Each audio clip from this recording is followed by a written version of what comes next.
जय हिंद। आज हम लेकर आ रहे हैं एक नए एपिसोड के साथ और आपको बता दें कि मेरा बीपीएससी मेंस चल रहा था, इस वजह से वीडियो जो है कंटिन्यू नहीं आ रही थी। लेकिन अब एग्ज़ाम ऑलमोस्ट ख़त्म हो गया है, इसके बाद वीडियो कंटिन्यू रहेगी। और आपके लिए हम स्पेशल अपने हर एक एपिसोड में आपके एग्ज़ाम का तैयारी के पर्पज़ से एक बेहतर कॉन्सेप्ट के साथ, बेहतर क्वेश्चन आंसर के साथ उपस्थित रहेंगे। और फिलहाल यही कि आप अब जो है रेगुलर वे में एक वीडियो आप लोग के लिए बनाया करेंगे और आप लोगों को अच्छा लगे तो इसको शेयर, लाइक, सब्सक्राइब करते रहिएगा। तो शुरू करते हैं। आज हम शुरू कर रहे हैं भारतीय इतिहास के मॉडर्न हिस्ट्री, आधुनिक इतिहास के उस कालखंड को जिसे कहते हैं भारतीय राष्ट्रीय आंदोलन से संबंधित महत्वपूर्ण आंदोलन एवं घटनाओं को। हमने इसके परिप्रेक्ष्य में इससे पहले एक और वीडियो बना रखा है, उसको आप प्लेलिस्ट में जाकर देख सकते हैं। आज इस सेकेंड एपिसोड में आपको बताएंगे प्रमुख घटनाओं के बारे में और प्रमुख घटना से संबंधित लोगों के बारे में। तो शुरू करते हैं, बात करते हैं हम लोग खिलाफत आंदोलन का। सबसे पहले आप याद रखिए कि महात्मा गांधी का कुछ आंदोलन है जो अक्सर इससे क्वेश्चन आता है कि महात्मा गांधी ने सर्वप्रथम सत्याग्रह जो है का प्रयोग कहाँ किया था। तो सर्वप्रथम सत्याग्रह का प्रयोग महात्मा गांधी ने दक्षिण अफ्रीका में किया था, ठीक है। लेकिन भारत में सत्याग्रह का सर्वप्रथम प्रयोग चंपारण में 1917 में महात्मा गांधी ने नील की खेती के विरुद्ध किया था। इसे आप लोगों ने पता होगा कि भारत में चंपारण सत्याग्रह महात्मा गांधी का भारत में पहला सत्याग्रह था, जो कि आपको याद ही होगा कि चंपारण सत्याग्रह में राजकुमार शुक्ल ने महात्मा गांधी को आमंत्रित किया था। चंपारण में जो नील की खेती हो रही थी, प्रत्येक 20 कट्ठे पर 3 कट्ठे की नील की खेती करना एक जबरन खेती करवाया जा रहा था। इसके परिप्रेक्ष्य में महात्मा गांधी आते हैं और नील की खेती को खत्म करते हैं। तो इसमें याद रखिएगा कि भारत में महात्मा गांधी का प्रथम सत्याग्रह 1917 का चंपारण सत्याग्रह, महात्मा गांधी का प्रथम जन आंदोलन बोलते हैं असहयोग आंदोलन को, ठीक है। महात्मा गांधी का प्रथम जन आंदोलन जो है असहयोग आंदोलन को बोला जाता है। उसकी शुरुआत 1 अगस्त 1920 ईस्वी को हो गई थी और इत्तेफाक है कि 1 अगस्त 1920 ईस्वी को ही आपके बाल गंगाधर तिलक की मृत्यु हो गई थी। और इस असहयोग आंदोलन के दौरान ही महात्मा गांधी ने 1 वर्ष में स्वराज की मांग, यानी 1 वर्ष में आजादी का लक्ष्य रखा था, ठीक है। उस असहयोग आंदोलन के समय भारत के जो वायसराय थे, बताइए कि लॉर्ड चैम्सफोर्ड थे, ठीक है। और जो असहयोग आंदोलन है महात्मा गांधी का प्रथम जन आंदोलन था, जिसकी शुरुआत 1 अगस्त 1920 ईस्वी को हुई थी, ठीक है। और बाद में जो यही असहयोग आंदोलन है, चौरी चौरा जो घटना होती है, चौरी चौरा घटना बता दें कि उत्तर प्रदेश के गोरखपुर स्थान में हुआ था। उसमें चौरी चौरा घटना में आपको बता दें कि कुछ वहां पे के गोरखपुर का एक जगह है चौरी चौरा, वहां पे एक घटना घट जाने के बाद जिसमें एक दरोगा और कई अन्य हवलदारों का जो है थाने में आग लगा दिया जाता है। उसके बाद से चौरी चौरा घटना की जो वास्तविक तिथि है, इसमें कई बार पूछ लिया गया, तो वो है आपका 5 फरवरी 1922, ठीक है। और उसके बाद जब चौरी चौरा घटना घटा था तो कई बार क्वेश्चन पूछ लिया गया कि उसमें महात्मा गांधी कहाँ थे। तो उसमें महात्मा गांधी बारदौली में थे, याद रखिएगा। और इसी कारण से चौरी चौरा घटना के बाद ही महात्मा गांधी ने असहयोग आंदोलन को रोक दिया था। और एक और इम्पोर्टेंट फैक्ट याद रखिएगा कि असहयोग आंदोलन के बाद ही महात्मा गांधी ने केसरी हिंद की उपाधि त्याग दी थी। कई बार अगर आप जनरल कंपटीशन का तैयारी करते होंगे तो उसमें अक्सर ये कहा जाता है कि जब जलियांवाला बाग हत्याकांड हुआ उसके बाद महात्मा गांधी ने केसरी हिंद की उपाधि त्याग दी थी। नहीं, याद रखिएगा कि जलियांवाला बाग हत्याकांड के बाद रविन्द्रनाथ टैगोर ने सर की उपाधि और नाइटहुड की उपाधि त्याग दी थी। और कार्यकारिणी परिषद से शंकर नायर ने इस्तीफा दे दिया था और महात्मा गांधी ने अपना केसरी हिंद की उपाधि असहयोग आंदोलन को शुरुआत करने के बाद लौटा दिया था, याद रखिएगा, ठीक है। तो ये थे कुछ महात्मा गांधी के से संबंधित। हाँ, एक और चीज है कि जैसे भारत में सत्याग्रह का सर्वप्रथम प्रयोग 1917 में महात्मा गांधी ने किया, पश्चिमी चंपारण में। महात्मा गांधी का प्रथम जन आंदोलन था असहयोग आंदोलन, और अखिल भारतीय स्तर पर महात्मा गांधी का जो आंदोलन था उसे खिलाफत आंदोलन कहते हैं। खिलाफत आंदोलन महात्मा गांधी का अखिल भारतीय स्तर पर शुरुआत किया गया यह आंदोलन था, ठीक है। और खिलाफत आंदोलन की शुरुआत जो है 1919 में होती है, और यह इसकी जो अध्यक्षता है अखिल भारतीय स्तर पर खिलाफत आंदोलन का अध्यक्षता महात्मा गांधी करते हैं, याद रखिएगा, ठीक है। अब बात करते हैं कि चौरी चौरा कांड हो गया, इसकी वास्तविक स्थिति 5 फरवरी 1922 है।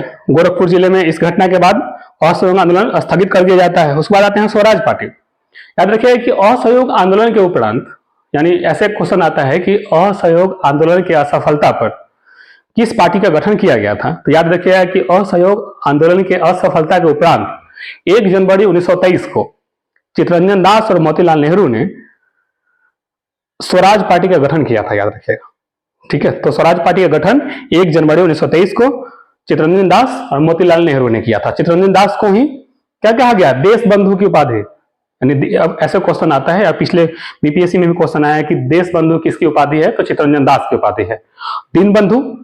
दीन बंधु उपाधि है CF एंड्रयूज का, ठीक है। देश रत्न उपाधि है डॉक्टर राजेंद्र प्रसाद का, और देशभक्त की उपाधि रविन्द्रनाथ टैगोर ने सुभाष चंद्र बोस को दिया था, और महात्मा गांधी ने देशभक्तों का देशभक्त कहा था सुभाष चंद्र बोस को।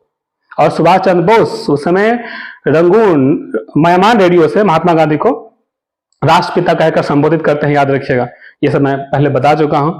और भी कुछ उपाधियां हैं जिसको आप अक्सर याद कर लीजिएगा, तो अब खासकर बिहार बीपीएससी की बात करें, जैसे लोकनायक, जन नायक, तो लोकनायक जयप्रकाश नायक, जन नायक कर्पूरी ठाकुर, बिहार के श्री कृष्ण सिंह को कहते हैं। इस तरह के क्वेश्चन पूछ लिया करते हैं, जो कि आपको याद रखेंगे तो निश्चित रूप से आपको मार्क्स मिलेंगे। तो इसमें फिर आगे बढ़ते हैं हम लोग। तो ये ऐसे क्वेश्चन आया कि स्वराज पार्टी किस आंदोलन के असफलता के उपरांत शुरू किया गया था। याद रखिएगा कि स्वराज पार्टी का गठन जो है 1 जनवरी 1923 को और असहयोग आंदोलन के असफलता के कारण शुरू किया गया था चित्तरंजन दास और मोतीलाल नेहरू द्वारा। अब बात करते हैं हिंदुस्तान रिपब्लिक एसोसिएशन, ठीक है। हिंदुस्तान रिपब्लिक एसोसिएशन की गठन जो है 1924 में सचिंद्र नाथ सन्याल द्वारा किया जाता है, ठीक है। और उसके बाद अगले 2 वर्ष 1924 में हिंदुस्तान रिपब्लिक एसोसिएशन की स्थापना होती है, और 1926 में भगत सिंह भारतीय नौजवान सभा की स्थापना करते हैं। और इन दोनों का जो है कॉम्बिनेशन, या दोनों जो दल है एकजुट हो जाते हैं, तो यही हिंदुस्तान रिपब्लिक एसोसिएशन कहलाता है, जो 1928 में इसका गठन होता है दिल्ली के फिरोज शाह कोटला स्टेडियम में, ठीक है। तो पहले 3 चीज याद रखिए। सबसे पहले कि हिंदुस्तान रिपब्लिक एसोसिएशन का गठन 1 अक्टूबर 1924 को सचिंद्र नाथ सन्याल ने किया था। फिर भारतीय नौजवान सभा का गठन भगत सिंह ने 1926 में किया था, और यही 2 संगठन बाद में एकजुट हो जाता है तो कहलाता है हिंदुस्तान रिपब्लिक संयुक्त एसोसिएशन, ठीक है। जिसका स्थापना 1928 में दिल्ली के फिरोज शाह कोटला स्टेडियम में किया गया था, ठीक है।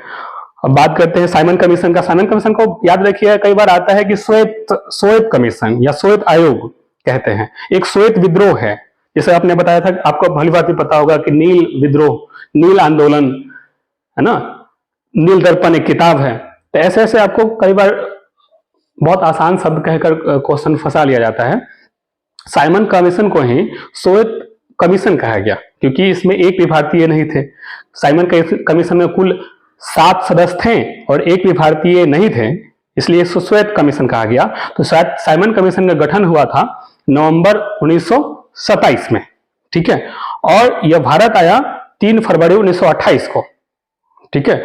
और साइमन ये आने के उपरांत अक्टूबर 1928 में जाते हैं लाहौर, जहां उनकी सामना होती है लाला लाजपत राय से। लाला लाजपत राय नारा देते हैं साइमन गो बैक, और वहीं पे साउंडर्स के लाठी के प्रहार से लाला लाजपत राय की मृत्यु हो जाती है। और हमने बताया कि वैसी साउंडर्स हत्याकांड में उसी साउंडर्स को सरदार भगत सिंह, सुखदेव और राजगुरु मारते हैं। तो याद रखिए कि पब्लिक सेफ्टी बिल आया था एक 8 अप्रैल 19 30 को, ठीक है। तो उसी समय नेशनल असेंबली में सरदार भगत सिंह क्या करते हैं कि बम, खाली बेंचों पर बम फेंकते हैं, और उनका मकसद देख उन्होंने अपनी पत्रिका के माध्यम से कहा है कि उनका मकसद बहरे जो अंग्रेजी शासन था उनके कानों तक अपनी बात को पहुंचाना था। तो उसी समय वो अपनी गिरफ्तारी पेश करते हैं। उसके बाद अंग्रेज एक सोची समझी चाल चढ़ के उनको सरदार भगत सिंह, राजगुरु और सुखदेव पर फांसी का आरोप जो लगाता है, तो वो कई बार पूछ लिया गया किस आरोप में उनको फांसी मिली थी, तो याद रखिएगा सॉन्डर्स हत्या के आरोप में उनको फांसी मिली थी, ठीक है। तो ये थे साइमन कमीशन, इसको श्वेत आयोग कहा गया। एक श्वेत विद्रोह है। आपको याद होगा कि लॉर्ड रिपन के समय इल्बर्ट विल आया था, ठीक है। लॉर्ड रिपन के समय इल्बर्ट विल आया था। उसी इल्बर्ट विल को श्वेत विद्रोह कहा गया। इल्बर्ट विल संबंधित था यूरोपियों के विरुद्ध भारतीय न्यायाधीशों द्वारा लाया गया एक कानून था। जो यूरोपीय कंपनी थी उनके विरुद्ध एक भारतीय जो जज द्वारा एक लाया गया एक नियम था, जिसका यूरोपियों ने करा, बाकी सब यूरोपियों ने करा विरोध करते हैं। इस वजह से उस विद्रोह को वापिस लिया जाता है। तो ये जो 1883 में आया था लॉर्ड इल्बर्ट विल, वो लॉर्ड रिपन के समय ही आया था। लॉर्ड रिपन को भारतीय उद्धारक का जनक कहते हैं। लॉर्ड रिपन को ही स्थानीय स्वशासन का जनक कहते हैं। लॉर्ड रिपन, आप याद रखिए कि सर्वप्रथम भारत में जनगणना हुआ था 1872 में लॉर्ड मेयो के समय में, और ये उस समय 1872 में प्रथम जनगणना हुआ। लेकिन बात करते हैं दशकीय जनगणना का, तो दशकीय जनगणना 1881 में लॉर्ड रिपन के समय होता है, और सर्वप्रथम सबसे पहले जनगणना हुआ पूरे विश्व में स्वीडन में, ठीक है। और हमारे भारत उस समय सर्वप्रथम जनगणना जो स्वीडन है कि जनगणना कराने वाला पहला देश है, और दशकीय जनगणना कराने वाला पहला देश अमेरिका है। लेकिन अपने भारत में बात करें तो 1872 में सर्वप्रथम जनगणना हुआ। उस समय हमारा जो गवर्नर जनरल थे वो लॉर्ड मेयो थे। लॉर्ड मेयो के समय ही कृषि आयोग आया था। लेकिन दशकीय जनगणना 1881 में लॉर्ड रिपन के समय आया था, ठीक है। तो ये थे कुछ चीजें हैं, जैसे जनगणना और जनसंख्या। याद रखिएगा जनगणना संघ सूची का विषय है, और जनसंख्या जो है, जनगणना संघ सूची का विषय है और जनसंख्या संबंधी सूची का विषय है। जैसे रेलवे और रेलवे पुलिस, तो रेलवे जो है संघ सूची का विषय है और रेलवे पुलिस जो है राज्य सूची का विषय है। राज्य सूची के अंतर्गत ही सफाई या जो जेल होता है, कारागिरी ही बोलते हैं उसको, वो आपका राज्य सूची के विषय में आता है। जैसे पंचायती राज किस विषय में आएगा, तो पंचायती राज जो है राज्य सूची का विषय है। फिलहाल वर्तमान में पंचायती राज में कुल 29 विषय हैं। पंचायती राज, सर्वप्रथम पंचायती राज व्यवस्था का स्थापना 2 अक्टूबर 1959 को राजस्थान के नागौर जिले में हुआ। उसके 11 अक्टूबर 1959 को आंध्र प्रदेश जिले में हुआ। और पंचायती राज व्यवस्था को, यानी ऐसे पूछा गया कि पंचायती राज व्यवस्था को लागू करने वाला प्रथम राज्य था राजस्थान, जो 2 अक्टूबर 1959 को लागू हुआ था, और 11 अक्टूबर 1959 को आंध्र प्रदेश लागू किया गया था। पंचायती राज की स्थापना 24 अप्रैल 1993 में हुआ, इसलिए 24 अप्रैल को पंचायती राज दिवस मनाते हैं। और पंचायती राज व्यवस्था के अंतर्गत कुल 29 विषय हैं, और पंचायती राज व्यवस्था को 11वीं अनुसूची के तहत जोड़ा गया, ठीक है। आपको याद होगा कि हमने भारतीय संविधान के अंतर्गत कुल कितनी अनुसूचियां हैं, तो भारतीय संविधान के अंतर्गत मूल संविधान में 8 अनुसूचियां थी, लेकिन उसके बाद 4 अनुसूचियां जोड़ा गया, 9, 10, 11 वर्ण। तो वर्तमान में भारतीय संविधान में 12 अनुसूचियां हैं, ठीक है। अनुसूची 1, जिसके तहत भारत में 28 राज्य और 8 केंद्रशासित प्रदेश है, यानी कह सकते हैं कि भारत एक संघ, राज्यों का संघ है। अनुसूची 2 में वेतन और भत्ते से संबंधित है। अनुसूची 3 शपथ से संबंधित है। अनुसूची 4 राज्यों में राज्यसभा सीटों के बंटवारे से संबंधित है। अनुसूची 5 अनुसूचित जनजाति, अनुसूचित जाति के आरक्षण क्षेत्र से संबंधित है। अनुसूची 6 पूर्वोत्तर भारतीय राज्यों, जिसका ट्रिक है याद रखिएगा AMTM, असम, त्रिपुरा, मेघालय, और AMTM असम, त्रिपुरा, मेघालय, ठीक है। असम, मिजोरम, त्रिपुरा, मेघालय, जिसके तहत विशेष राज्य दर्जा प्राप्त है। 7वीं अनुसूची के तहत 3 सूचियां आती हैं, संघ सूची, राज्य सूची और संबंधी सूची। 8वीं अनुसूची के तहत 8वीं अनुसूची जो है भाषा से संबंधित है। 9वीं अनुसूची भूमि सुधार अधिनियम से संबंधित है। भूमि सुधार अधिनियम 1951 में आया। 10वीं अनुसूची दल बदल विधेयक अधिनियम से संबंधित है। दल बदल विधेयक अधिनियम जो है 1985 में आया। 11वीं अनुसूची जो पंचायती राज व्यवस्था से संबंधित है और 12वीं अनुसूची संबंधित है शहरी पंचायत और नगरीय पंचायत से। तो ये थे 10 मिनट स्पेशल एपिसोड में। बताइएगा कैसा लगा और इससे बेहतर मैं क्या कर सकता हूँ, और आप अपने तैयारी को और बेहतर बनाइए, और आपके जो भी एज पॉसिबल है जो मदद हो सकती है आपके लिए अवेलेबल है। एग्जाम एक्सप्रेस और ऐसे ही वीडियो लेकर आते रहेंगे। तब तक अपनी तैयारी को बेहतर बनाइए। जय हिंद।